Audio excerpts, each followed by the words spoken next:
ओम शांति।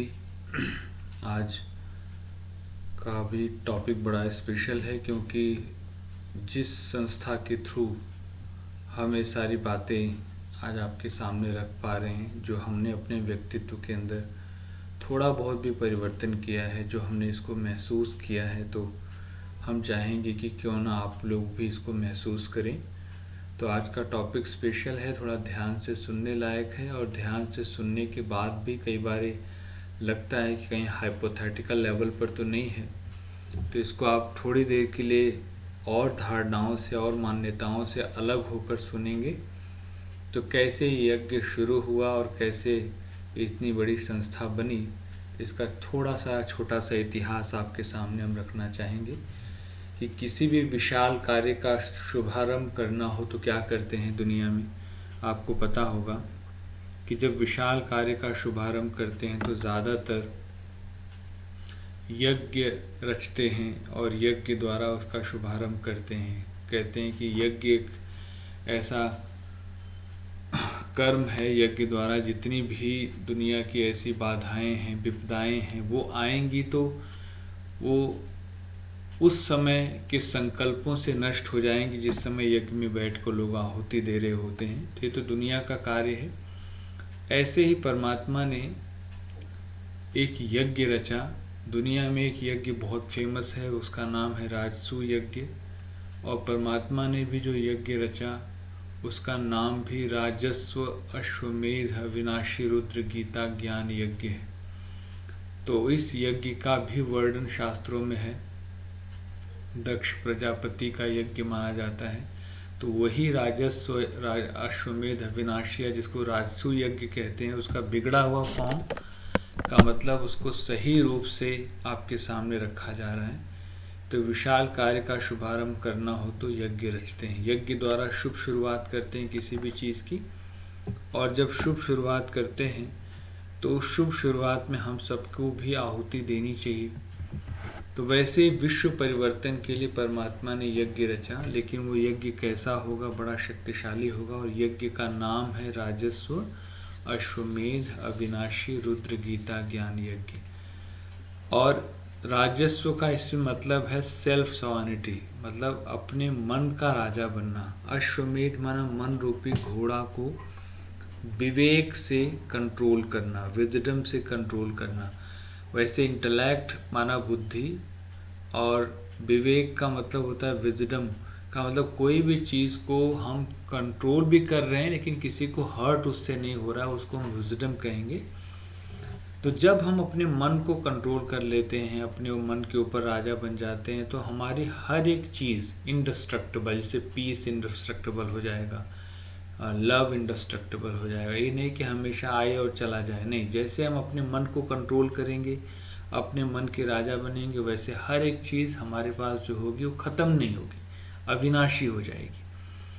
और वो होगी कैसे? जब हम परमात्मा के साथ रहेंगे। रुद्र शिव निराकार का एक नाम है, और जो एक ज्ञान परमात्मा हमको दे रहे हैं, क्योंकि डेली ज्ञान योग की शिक्षा हमको लेनी पड़ेगी बूस्ट करने के लिए एनर्जी को, ये तो भूल जाएगा ज्ञान। इसीलिए छोटे छोटे सेवा केंद्र खोले गए जहाँ पर निरंतर लोग आकर सुबह 1 घंटा, शाम को 1 घंटा अपने ऊपर काम करने के लिए कुछ अच्छे अच्छे थॉट्स लेते हैं।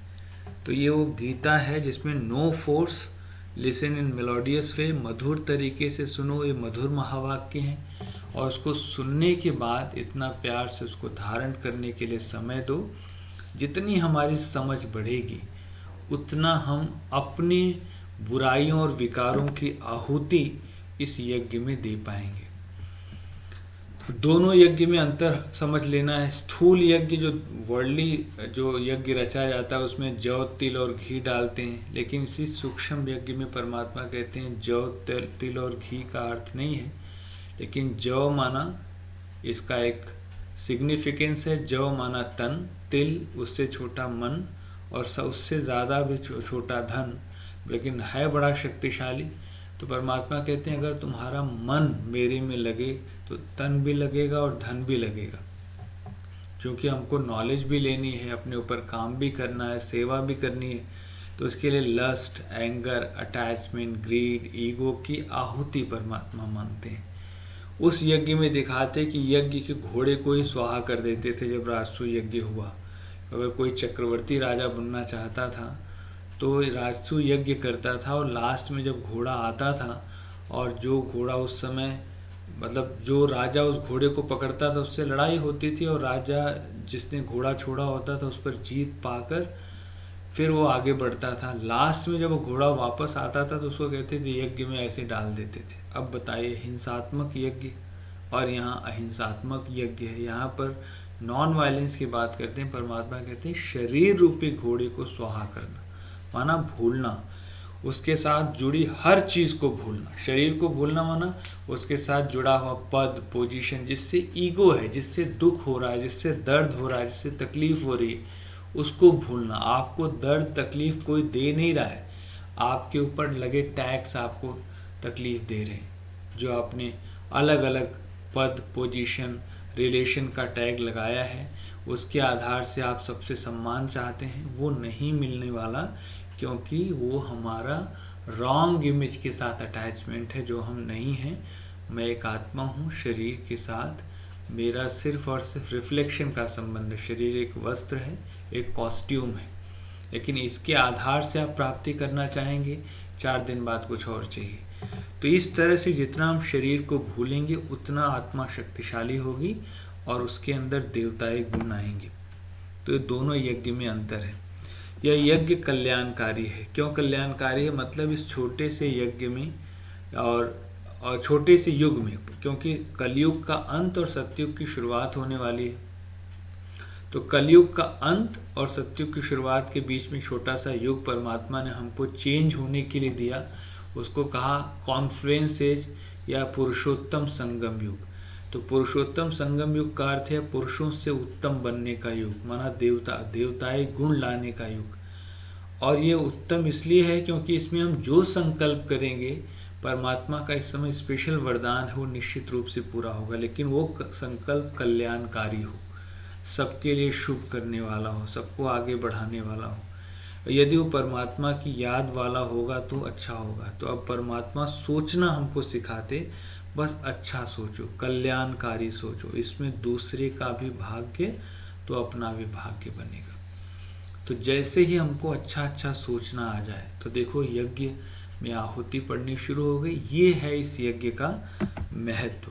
तो इस यज्ञ को संभालने के निमित्त जिनको बनाया परमात्मा ने, इस यज्ञ का जो यज्ञ पिता है उनको नाम दिया प्रजापिता ब्रह्मा, जिसको दुनिया में आदि देव कहा गया, आदम कहा गया, एडम कहा गया। तो उनका इतिहास क्या है, कैसे ब्रह्मा बने, कैसे एक साधारण मानव को परमात्मा ने ब्रह्मा का टाइटल दिया, उनके कर्मों के आधार से। और सच में वो कर्म जब हम सुनते और पढ़ते हैं तो हमको लगता है निश्चित रूप से इन्हीं को ब्रह्मा बनना चाहिए था।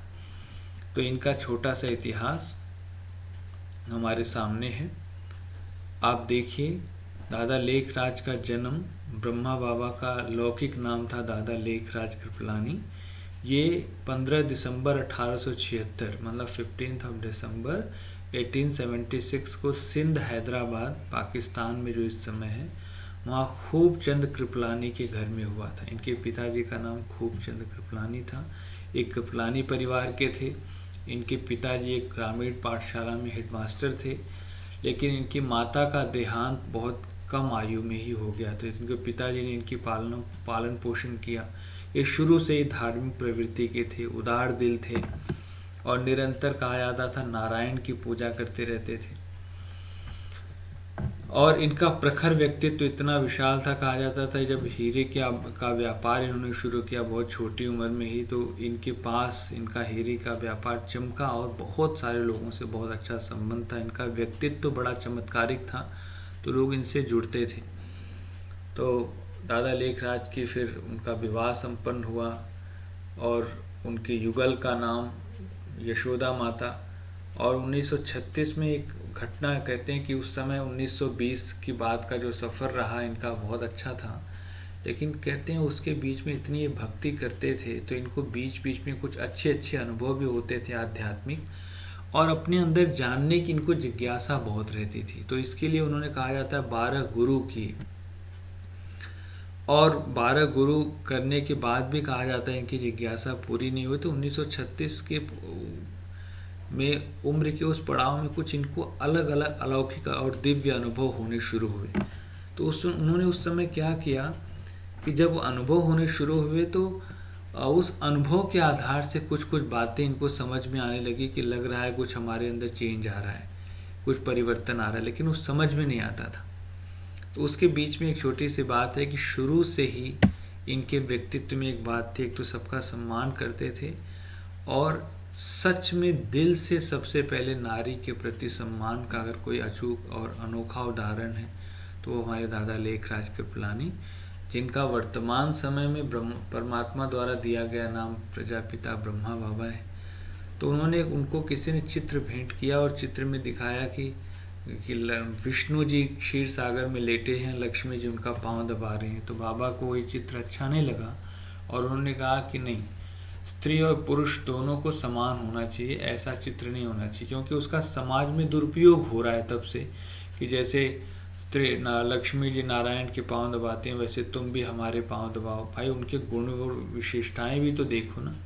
लेकिन ऐसा समाज को बिल्कुल पावरफुल बनाने का काम किया तो सिर्फ इन लोगों ने किया, लेकिन हम सब सिर्फ उसको देख के, सीरियल्स में देख के अपने अंदर या अपने परिवार के अंदर वो चीज़ अप्लाई करने की कोशिश करते हैं, जो कि गलत है।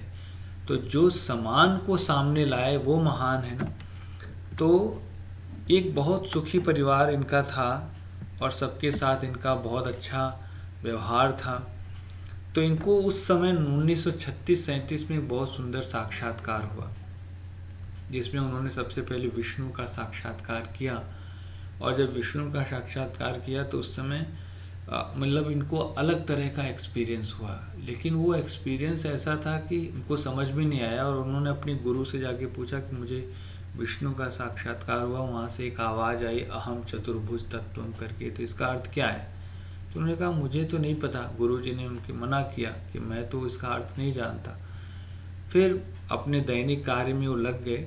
इसके बाद भी इनको अनेकानेक साक्षात्कार हुए। कहा जाता है कि एक बार ये बनारस गए थे तो बनारस में इनको विनाश का साक्षात्कार हुआ। धरती फट रही, नेचुरल कैलेमिटीज़ आ रही है, चारों तरफ बम के गोले ऐसे निकल रहे हैं, जलजला उठ रहा है, प्लेन्स लड़ रहे हैं। 1935-36 में कहा जाता है प्लेन बने ज़रूर थे, लेकिन ऐसे मतलब अभी शुरुआत ही हो रही थी, विश्व युद्ध की तैयारी उसके पहले ही सारा साक्षात्कार इनको दिख गया। तो उस समय विनाश का भी साक्षात्कार देखा और एक तरफ दुनिया को ऐसे विनाशकारी दृश्य भी देखे, दूसरी तरफ देखा कि आत्माएं ऊपर से नीचे की तरफ आ रही हैं और देवता बन जाते हैं। तो एक तरफ स्वर्ग की सीन, एक तरफ विनाश का साक्षात्कार, परिवर्तन का सीन कुल मिला के देख रहे थे। इसके बाद बहुत सारे साक्षात्कार परमात्मा ने इनको बीच बीच में कराए। कहीं भी आत्मा का साक्षात्कार कराया, अलग की आत्मा अलग है, परमात्मा अलग है। फिर विष्णु की कई बार साक्षात्कार हुए। तो एक बार की घटना और है कि एक बार इनके घर में मुंबई का एक आवास, जहाँ पर कहा जाता है बबुलनाथ के मंदिर के सामने इनका घर था और वहाँ पर सत्संग चल रहा था इनके घर में। और एकाएक बाबा सत्संग छोड़ करके उठ के चले गए अपने कमरे में, दादा लेखराज, और उनके पीछे इनकी बहू गई, क्योंकि बाबा कभी भी किसी का ऐसे निरादर नहीं करते थे, लेकिन उस समय इनको कुछ अलग तरह की अनुभूति हो रही थी। तो जाके जब बैठे तो इनका पूरा कमरा लाल प्रकाश से भर गया। परमात्मा शिव निराकार की पहली प्रवेशता कही जाती है। और वहाँ पर इनको तीन तरह के महावाक्य उच्चारण करते हुए सुना इनकी बहू ने इनके मुख से। पहला, अहम निजानंद स्वरूपम शिवोहम शिवोहम, अहम प्रकाश स्वरूपम शिवोहम शिवोहम, अहम ज्ञान स्वरूपम शिवोहम शिवोहम। मैं प्रकाश स्वरूप शिव हूँ, मैं ज्ञान स्वरूप शिव हूँ, मैं आनंद स्वरूप शिव। मतलब परमात्मा का जो स्वरूप है उसके सामने मुख से जब सुना तो इनको समझ नहीं आया और उन्होंने बाबा से पूछा, बाबा ये किससे आप बात कर रहे थे? कहते मुझे तो नहीं पता। तो ऐसे अलौकिक साक्षात्कार उन्होंने देखा। तो फिर इनके अंदर परिवर्तन आना शुरू हुआ कि ज़रूर कोई ऐसी शक्ति है जो मुझसे कुछ करवाना चाहती है। तो कई बार कहते हैं शांत मन से बैठे तो फिर से इनको विष्णु के साक्षात्कार, कभी कृष्ण के साक्षात्कार, कभी स्वर्ग का सीन, ऐसे घटनाएं घटती रहीं। तो जब इतना परिवर्तन हुआ और धीरे धीरे इनको विश्वास होने लगा कि कोई आके मुझसे कुछ कह रहा है कि ये दुनिया बदलने वाली है और मैं तुम्हारे द्वारा नई दुनिया की स्थापना करूँगा और तुमको मैं इस कार्य के निमित्त बनाऊंगा, तो इनको एक नशा चढ़ा और इन्होंने अपना जो इतना बड़ा बिजनेस था उसको समेटा और समेट करके बिजनेस को क्या किया, अपने जो घर था सिंध हैदराबाद में, वहाँ पर सत्संग शुरू किया। पहले तो सत्संग जो शुरू किया उस समय इनको कंप्लीट वो नहीं था कि ये कार्य कैसे हो रहा है, कैसे मुझे साक्षात्कार हो रहा है, किसके द्वारा हो रहा है, किसकी प्रेरणा से हो रहा है, लेकिन करते करते अनुभव करते करते करते करते लगने लगा कि नहीं, कोई एक दिव्य शक्ति है जो मुझे निमित्त बना रही है इस कार्य के लिए। और नशा चढ़ा जब इनको, तो कहते हैं वहाँ पर आग की तरह बात फैल गई कि दादा लेखराज को कुछ हो गया है, कि इन्होंने वही नई दुनिया की बात करने लग गए हैं, क्या हो गया है। तो जब बहुत ज़्यादा विरोध होने लगा तो बिजनेस समेट के कराची शिफ्ट कर गए और वहाँ पर इन्होंने एक बोर्डिंग स्कूल खोला, क्योंकि उस समय इनके फैमिली के बहुत सारे सदस्य भी इनसे जुड़ गए थे और सभी इन्हीं के साथ कराची पहुँचे और वहाँ पर एक बोर्डिंग स्कूल में, क्योंकि इनके साथ छोटे बच्चे भी थे, दादियाँ थीं जो आपके सामने आज विशाल यज्ञ की धरोहर हैं, इन सब को भी बाबा लेकर वहाँ जब गए तो वहाँ इनको की पढ़ाई, इनका एक एक चीज़ का ध्यान रखना, तो कहते हैं 14 साल तक तपस्या वहाँ पर की। और जब सत्संग शुरू किया तो इसका शुरू में नाम रखा ओम मंडली। कहते हैं सत्संग में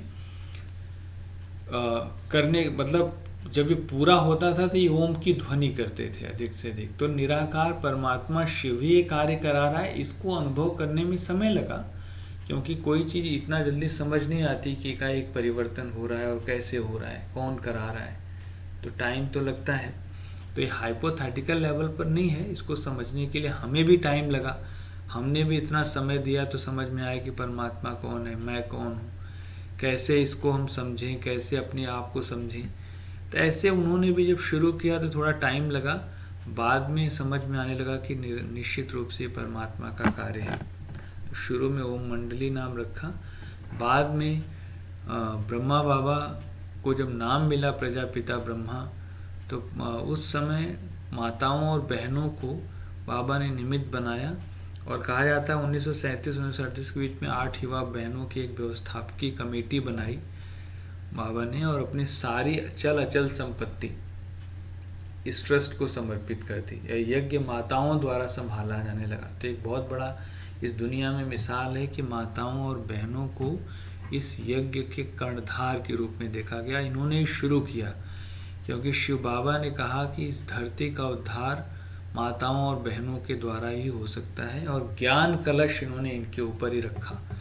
उदाहरण में शास्त्रों में भी इसका एग्जाम्पल है कि भारत माता की जय कहा जाता है, और कहा जाता है कि जो राजा सगर थे, राजा भगीरथ, जो राजा सगर के पुत्रों का जब वो विनाश हो गया था, तो राजा भगीरथ जो उनके वंशज थे, उन्होंने गंगा को इस धरती पर लाया, और गंगा अकेले इस धरती पर आएगी तो अब सारे कहते हैं चारों तरफ गंगा फैली और हर जगह पावन करती चली गई। अभी तो इम्पॉसिबल सी चीज़ है, गंगा में तो आज लोग बहुत स्नान कर रहे हैं, क्या पावन बन रहे हैं क्या? लेकिन परमात्मा शिव की एक घटना है कि निराकार शिव जो ज्ञान सागर है, जिसको गंगा को पतित पावनी दिखा दिया यहाँ पर, लेकिन सच में पतित पावन शिव बाबा निराकार है जो ब्रह्मा के तन के द्वारा हमको ज्ञान देता है और इतने सारे ज्ञान गंगाएं पैदा करता है। जो शिव शक्तियाँ हैं, देवियाँ हैं, ब्रह्मा कुमारियाँ हैं, जिन्होंने जहाँ जहाँ जाकर यज्ञ को एक बहुत बड़ी क्या दी, संभाल दी, सबको पाला, सबको सम्मान दिया और सबको वैसा बनाया जो ज्ञान परमात्मा द्वारा मिला था उसको वैसे ही दिया। तो 14 वर्ष तक शुरू में इन्होंने तपस्या की और शुरू से इस यज्ञ की स्थापना के कार्य में माताओं बहनों का बहुत बड़ा योगदान है। और कहा जाता है कि 1950 में जब भारत पाकिस्तान का बंटवारा हुआ तो वहाँ से निकल के लोग माउंट आबू राजस्थान पहुँचे, वहाँ पर कुछ दिन कहीं पर किराए पर रहे और उसके बाद इन्होंने धीरे धीरे स्थापना का कार्य शुरू किया, कुछ रहने की व्यवस्था की। आज माउंट आबू में इसका हेडक्वार्टर है और बहुत सुंदर प्लेस है, बहुत अलौकिक माहौल है, बहुत रूहानियत का माहौल है, क्योंकि वहाँ भी तपस्या का कार्य चल रहा था। 1950 में जब शिफ्ट हुआ तो कहा जाता है 1950-51 में संस्था का नाम जो ओम मंडली था बदल के प्रजापिता ब्रह्मा कुमारी ईश्वरी विश्वविद्यालय, पूरे विश्व का विद्यालय बना, क्योंकि पूरा वर्ल्ड परमात्मा का बच्चा है, पूरे वर्ल्ड को ज़रूरत है नॉलेज की। तो ये किसी सिंगल स्थान का नहीं है, पूरा भारत ही विश्व है, तो पूरे विश्व को परिवर्तन करने का बीड़ा उठाया परमात्मा ने। अब माउंट आबू राजस्थान के अरावली पर्वत श्रृंखला की ऊंची चोटी पर बसा है, बहुत सुंदर स्थान है। जब भी आपको मौका मिले तो ज़रूर एक बार जाकर, इसका हेडक्वार्टर पांडव भवन में ऊपर माउंट आबू में स्थित है, जहाँ पर ब्रह्मा बाबा ने जो तपस्या की इन दीदियों दादियों के साथ, उसका वाइब्रेशन, उसका प्रकंपन आज भी वहाँ ज़बरदस्त है। जो भी वहाँ जाता है बहुत ही रूहानियत महसूस करता है और उस अनुभव के आधार से कहता है निश्चित रूप से ये परमात्मा का ही कार्य है जो इन भाई बहनों द्वारा वो करा रहे हैं। तो 1936-37 से संस्था शुरू हुई, आज 2020 है, तो लगभग 84-85 साल तो ऐसे ही हो गए। तो इन सालों में जो महापरिवर्तन हुआ है, ज्ञान योग की सच्ची धारणा हुई है, जिसके आधार से सच में हमारा व्यवहार बदला है, तो उसके आधार से परिवर्तन को स्वीकार कर किया भी जा सकता है। और ये ब्रह्मा ऐसे नहीं थे कि इनको परमात्मा का मैसेज मिला और ये ऐसे बैठ गए जैसे आज दुनिया में कोई बहुत बड़ा ऋषि मुनि हो और सिंहासनारूढ़ हो जाए। नहीं, इन्होंने बच्चों के साथ मिलकर कर्म करके दिखाया, एक एक कर्म करके सिखाया कि कैसे कर्म योगी बना जाता है, कैसे ज्ञान को यूज़ करते हैं, कैसे धारणा करते हैं, कैसे सेवा करते हैं। तो सच्चे ब्रह्मा ईगोलेस सबका निर्माण किया, सबके साथ रहे, सबके साथ चले, एक एक को लेकर आगे बढ़े। और उनका व्यक्तित्व तो क्या कहना, बहुत प्रखर था। जो उनसे एक बार मिल लेता था, उनसे वो हमेशा ही अच्छी तरह से अच्छी फीलिंग आती थी, उसको अच्छा फील होता था, उसको बहुत अच्छा लगता था। और कहा जाता था इतने निरहंकारी थे ब्रह्मा बाबा कि उनके पास जो कोई आता था तो हमेशा उनसे दोस्ती करना चाहता था कि मैं आपके साथ रहना चाहता हूँ, आपके जैसा बनना चाहता हूँ। तो उनका असाधारण व्यक्तित्व बहुत ही सराहनीय है। आज भी जब हम वहाँ जाते हैं तो सारे व्यक्तित्व की झलक आज भी उस वाइब्रेशन में है। फिर कहा जाता है कि 18 जनवरी 1969 को उन्होंने अपना भौतिक देह त्याग किया और मधुबन में स्थित शांति स्तंभ उनके जीवन और कार्यों की श्रद्धांजलि के रूप में स्थापित किया गया। 18 जनवरी 1969 को ब्रह्मा बाबा ने लगभग 93 वर्ष की आयु में शरीर का त्याग किया और उनकी यादगार में एक शांति स्तंभ बना है जो बहुत ही अच्छा वाइब्रेशन है वहाँ का। एक बार आप जब विजिट करेंगे तो आपको बहुत अच्छा अनुभव होगा। ये मैं बार बार इसलिए मेरे मुख से निकल रहा है क्योंकि बिना अनुभव के परमात्मा को हम नहीं समझ सकते। ये तो ज्ञान सुनाने के लिए, लेकिन समझने के लिए एक बार बैठना पड़ता है, एक बार सोचना पड़ता है, तब जाके अनुभव होते हैं। तो ये अव्यक्त ब्रह्मा का शांति स्तंभ है। ब्रह्मा बाबा ने शरीर छोड़ा, लेकिन अभी भी स्थापना का कार्य चल रहा है, तो अभी तो वो कहीं जाएंगे नहीं, अभी भी हमारे साथ ही हैं। इसकी गहराई ज़बरदस्त है। एकमात्र महिला संचालित संस्था ब्रह्मा कुमारी महिलाओं द्वारा जाने जाने वाले विश्व में सबसे बड़ी आध्यात्मिक संस्था है। और इस संस्था के संस्थापक प्रजापिता ब्रह्मा बाबा ने माताओं और बहनों को शुरू से आगे रखने का फैसला किया। तो ये मात्र महिला संचालित संस्था, जिसमें महिला सशक्तिकरण अगर किसी ने किया है तो यहाँ पर है। आज ब्रह्मा कुमारी को लोग भी धर्म और कल्ट और पंथ मानते हैं, लेकिन इस बात से भी बाहर निकलना है कि ब्रह्मा कुमारी कोई धर्म या पंथ नहीं है। ब्रह्मा कुमारी मानव कल्याण की दिशा में उपयोग करने वाली एक संस्था है और विश्व भर में धर्म को नए मानदंडों पर जो परिभाषित कर रहा है। जीवन की दौड़ धूप से थक चुका मनुष्य आज शांति की तलाश में इस संस्था की ओर ही आ रहा है। ये कोई धर्म नहीं है, बल्कि विश्व में व्याप्त इतने सारे धर्मों के सार को आत्मसात करके उन्हें मानव कल्याण की दिशा में उपयोग करने वाली एक संस्था है, जो पूरे धर्मों को समेटकर मानवता का धर्म सिखाती है कि आप शांत स्वरूप आत्मा हो, आपका शरीर का धर्म अलग है, आत्मा शांत है। तो आत्मा अगर किसी की भी निकल जाए तो कोई थोड़ी बता सकता है कि कौन किस धर्म का है। तो हम अपने निज धर्म को भूल गए हैं और शरीर के धर्मों पर लड़ाई कर रहे हैं। तो फिर से उस धर्म पे जब हम एक हो जाएंगे तो ये विश्व स्वर्ग बन जाएगा और स्वर्गिक दुनिया आ जाएगी। तो हमको देह को भूलना ही पड़ेगा अगर नया धर्म स्थापन करना है तो नए धर्म की स्थापना के निमित्त परमात्मा ने ये यज्ञ रचा, और वो नया धर्म क्या होगा? शांति का, प्रेम का, आनंद का, जिसमें सारी आत्माओं के अंदर ये गुण है। और उसी दुनिया को हेवन कह दिया है, यही वर्ल्ड, इसी दुनिया में सब कुछ आपको मिलेगा। लेकिन वो मिलेगा कब? जब हम पुरुषार्थ करेंगे। तो ये है इस समय हमारी संस्था की जो मुख्य प्रशासिका हैं दादी हृदय मोहिनी, राजयोगिनी दादी हृदय मोहिनी जी। अभी कुछ ही दिन पहले 27 मार्च 2020 को हमारी संस्था की चीफ दादी जानकी जी ने, राजयोगिनी दादी जानकी जी ने अपने इस वर्ldly देह का त्याग किया। और इस समय संस्था की मुख्य प्रशासिका दादी हृदय मोहिनी जी हैं। इसकी अतिरिक्त मुख्य प्रशासिका दादी रतन मोहिनी जी हैं। तो सभी की उम्र, और दादी जानकी जी की उम्र अभी 104 साल की थी। उसमें उन्होंने और पूरे वर्ल्ड का टूर किया, पूरे वर्ल्ड में जगह जगह पर जाकर परमात्मा के नाम का परचम लहराया कि परमात्मा निराकार शिव है, वो आ चुका है, वो इतने सालों से परिवर्तन कर रहा है। तो बहुत सारी आत्माओं ने उनको देखकर, उनके व्यक्तित्व को देखकर भी बदलाव किया है। और आज भी आप कभी भी इन दादियों और दीदियों से मिलेंगे तो आपको लगेगा कि निश्चित रूप से इस संस्था में कुछ अलौकिकता और दिव्यता है, जिसमें सच में उनके सामने बैठने से लगता है ये वही देवियां हैं जिनकी आप आरतियां गाते हैं मंदिरों में जाकर। लेकिन एक बार जाके अनुभव तो करना पड़ेगा। आज पूरे विश्व में लगभग 20 विंग्स के द्वारा भी सेवा हो रही है और 140 देशों में लगभग 4500 से भी अधिक सेवा केंद्र द्वारा मूल्य और ज्ञान योग की शिक्षा दी जा रही है।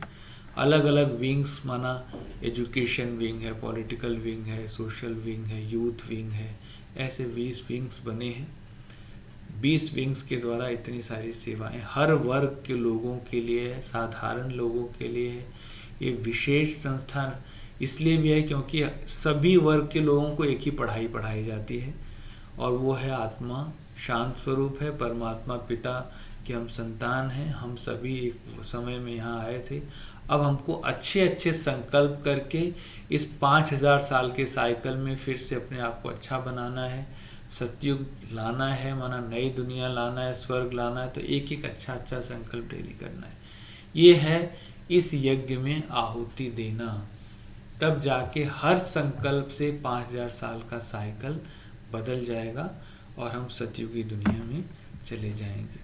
तो विश्व में इस समय विश्वव्यापी अभियान के थ्रू अपने आप को बदलना है, घर में रहना है, परिवार में रहना है, लेकिन परमात्मा के सूक्ष्म यज्ञ में आहुति देना। कल्याणकारी संगम युग है। काम क्रोध लोभ मोह अहंकार की वो आहुति मांग रहा है। कुछ ऐसा आपसे कुछ मांग ही नहीं रहा है, जितनी बुरी चीज़ें वो मांग रहा है। कहते हैं आप मुझे दो, अपने आप को पावरफुल बनाओ, अपने मन को शुद्ध और पवित्र बनाओ और मेरे से शक्तियाँ लो और अपने आप को बदल के फिर से नई दुनिया में प्रवेश करो। तो ये है यज्ञ का छोटा सा संक्षिप्त इतिहास। इसकी डिटेल आप पढ़ सकते हैं, बहुत सारी बुक्स हैं, नेट पर भी बहुत कुछ है, लेकिन छोटा सा इतिहास। सच में यज्ञ के यज्ञ पिता प्रजापिता ब्रह्मा बाबा ने कैसे इतने सारे ब्रह्मावत्स, इतने सारी भुजाएं पैदा की, और इन भुजाओं के द्वारा सच में कार्य बड़ा ही निर्बाध गति से आगे बढ़ रहा है। तो इस संस्था में जुड़ने से हमें भी बहुत गर्व महसूस होता है। लगता है कि सच में हमने कुछ पुण्य किया होगा, जो अब हमें भी कुछ परमात्मा के कार्य में सहयोग देने का एक पुनीत अवसर मिला। तो हम चाहेंगे कि आप भी ये अवसर क्यों न लें, थोड़ा सा जुड़ें, अपने आप को कुछ दिन परखें, देखें, समझें, फॉलो करें ना करें, लेकिन एक बार सोचने की कोशिश तो की जा सकती है। तो शुभ भावना, शुभकामना के साथ मैं ज़रूर चाहूँगा कि आप इसको समझने की कोशिश करें, क्योंकि इसी के द्वारा हमको आत्मा परमात्मा का सत्य ज्ञान मिला, कर्मों की सही पहचान मिली, और इस संस्था में आने के बाद जो बदलाव हुआ है ना, वो माइंड ब्लोइंग है। हालांकि ये नहीं कि मैं पूरी तरह से बदल गया है, हम सारे पूरी तरह से बदल गए हैं, अपने ऊपर काम करके खुश तो हैं। तो ऐसे आप भी छोटे छोटे अपने ऊपर चेंज करके आपको बहुत अच्छा लगने वाला है। तो ये संस्था इस तरह से आगे बढ़ रही है। 1 मिनट साइलेंस में बैठेंगे कि मैं एक आत्मा, इस शरीर को चलाने वाली एक मशीन, इस मशीन आत्मा ही इसका चिप है, आत्मा ही मोबाइल का चिप है, मोबाइल शरीर है, और मैं शांत, आत्मा शांत है, शरीर तो शांत हो जाएगा। मैं लाइट हूँ, परमात्मा की संतान हूँ, ऐसे पूरा वर्ल्ड लाइट, आत्मा, सारे वर्ल्ड के सोल्स, और उन सब का पिता परमात्मा भी सुप्रीम लाइट। कनेक्शन, रिलेशन, प्राप्ति, कनेक्शन, रिलेशन, प्राप्ति। ओम शांति।